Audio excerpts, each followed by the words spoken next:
welcome to my channel. My name is Omolara Obafemi. On this channel, I film about a lot of things. In order for you to find out, all you have to do is stay tuned. To my previous subscribers, thank you so much for the support. Like, I can't thank you guys enough, and I definitely do not take it for granted. And to my new subscribers, welcome to the family. I hope you love it here.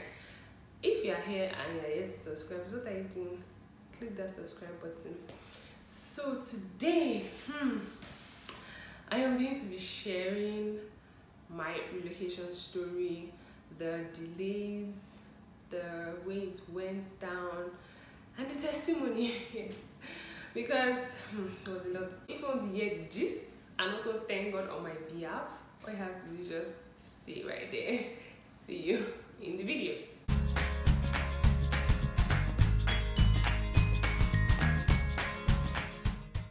I was still in uni, and then Bobo was like my boyfriend. It was my boyfriend at that time. So it was just like, oh, there's one English exam that he wants me to take, that's like for relocation. That time I didn't know anything about permanent residency. I didn't know anything about. I thought, oh, maybe when you write the exam and you pass, yeah, going. So it was even when I got past question, I said, okay, it is called IELTS, alright. So yeah, Asha wrote IELTS. He also wrote IELTS, but the score that he got was not enough for what he wanted. Yes, I'll get there. There's a particular score you must get for IELTS. Yes, and that is in listening you must have 8, in reading you must have 8, in speaking you must have 7, and writing you must have 7. Is that writing? That's like the hardest part for me. Yes, because I think I had 6.5, yeah. But he also had 6.5 the first one, so he had to write it again. Then he had 8.5 in listening, 8.5 in reading, then he had 7.5 in speaking, and then 7 in writing. So with that, he already passed the cutoff for IELTS. So 2018 IELTS, and then 2019 June, we had done our court wedding. I don't know if it's called wedding, they call it a registry. I don't know. We actually done it. Yes, and we then entered the pool. Then October 31st, 2019, there was a draw. Let's just say the draw was the beginning of everything. So his own score, the age was less than 30 at that time, so he had 100 for that one. Languages, if you have 2 languages, that's good, because after you do IELTS and you do like maybe an exam for the other language that will be able to prove your proficiency or something like that, then the Canada work experience, if you have that as well, it boosts your score.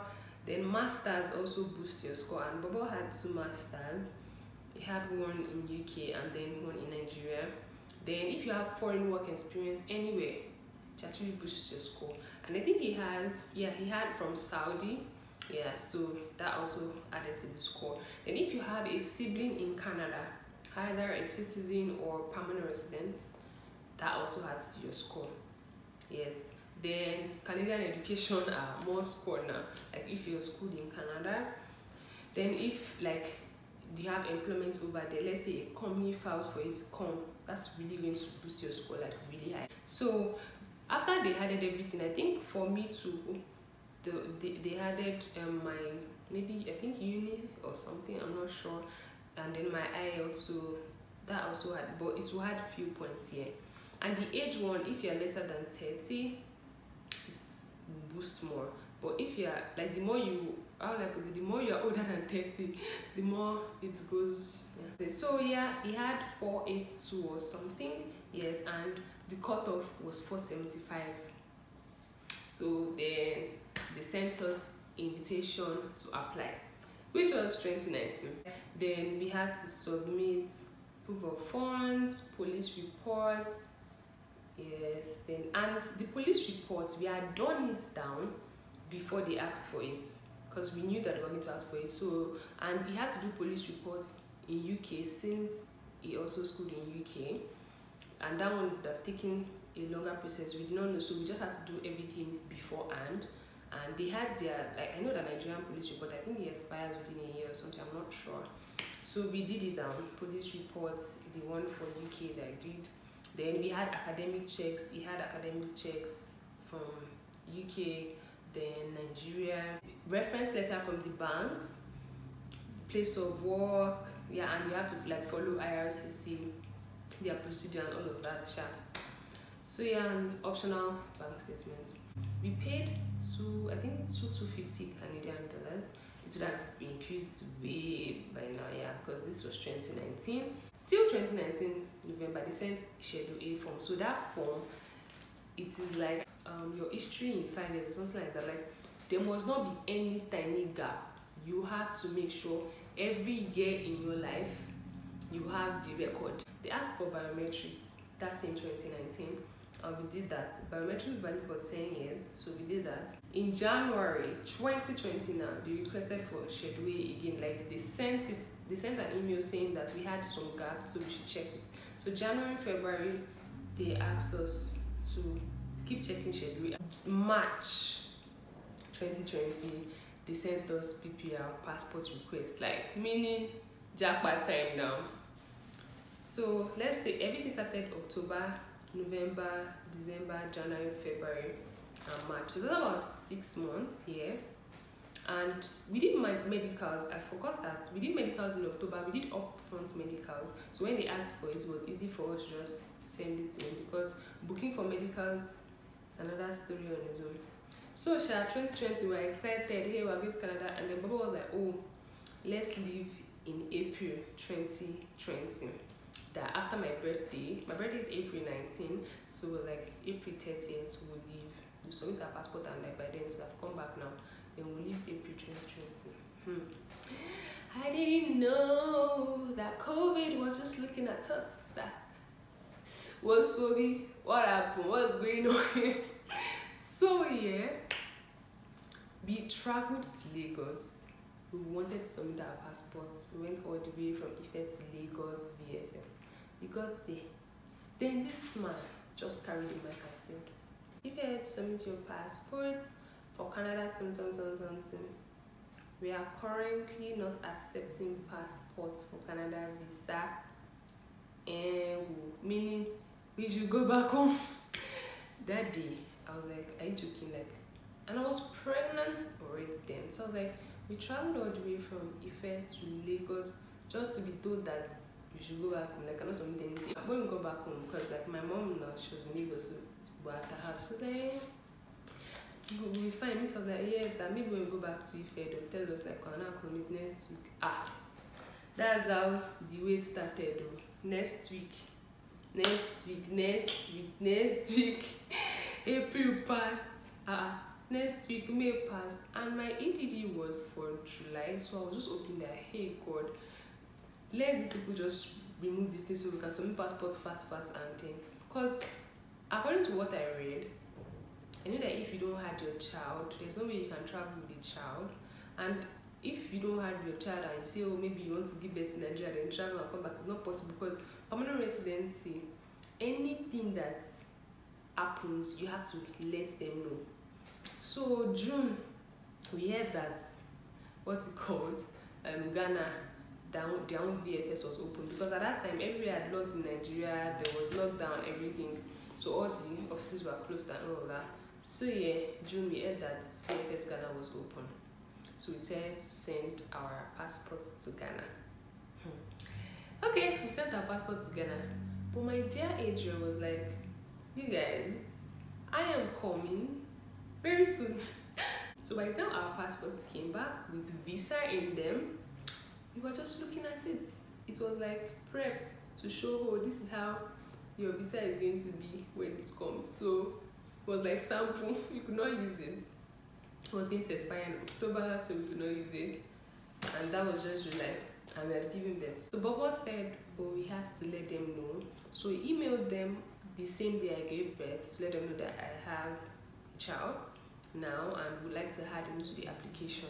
And they replied 3 days after, because by July 6th, they now told us to send his information, like his birth certificate and his passport. Yes. So we filled 2 forms. We filled 2 forms for him, and we had to pay extra $2 to $5 Canadian dollars because of him. So that was his own payments. Then we did upfront medicals for him.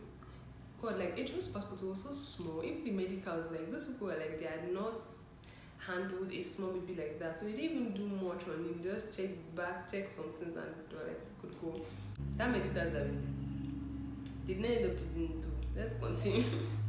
So that one went. Then from that July 2020 that I gave birth, that they asked for all those things and we sent it, there was no response because I don't know why. But that period, I think that's when they started clearing backlogs and all of that. There was no response up until February 2021.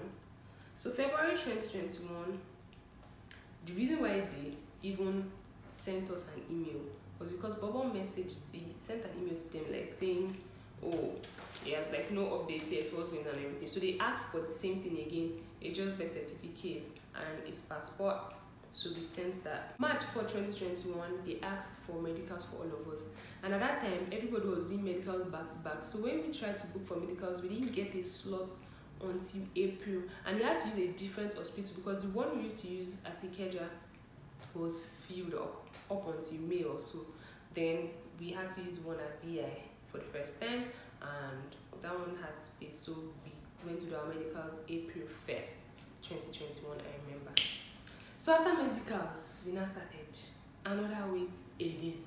So this particular day, I was listening to Pastor Balaji's NLP Avestas Church here, NLP in the morning by 6:30.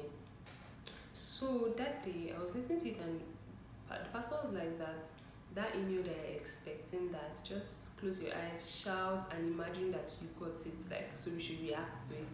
And I did that. To be honest, that day by evening, Bobo just sent me a PDF. Passport request, guys, for all three of us. Like, I was crying. I shed tears. What I was doing in Ife, I was sewing and doing makeup. So I couldn't set up myself because I had that back on my mind that if I set up myself now, set up a place and all those things and not work at home, and they tell us tomorrow, yeah, it will scatter everything. So I didn't want to do so many things. I was just there. From 3 months, it went to 1 year to 2 years of waiting. People was saying, oh, let's go so soon. I'm like, oh yeah, let's know what we're doing. So by March, bonded ourselves and came to Canada.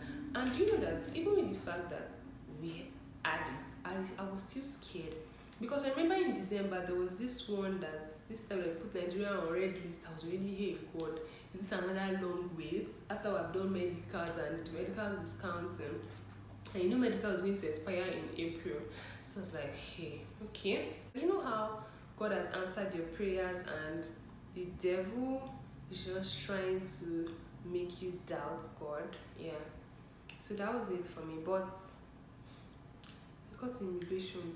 Easy peasy, like it didn't even stress us.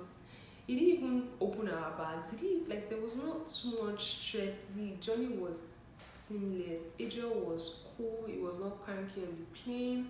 Everything was actually good. It was in our favor. So I always believe that it was God's time, because from 3 months to 2 whole years of waiting, like March to March, March 2020, they sent us to PR. March 2022, we were planted in Canada. God, like that was like the old thing. No, it messed with my head because I was always there. Like I was always thinking about it. The times where I would cry, pray, cry. The routine was like that, but I was still always smiling. Yeah. So yeah, we're here now. So this is the end of our relocation story. That's what we had to go through.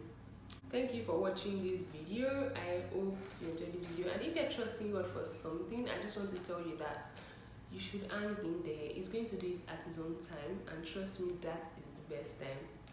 See you in my next video. Bye.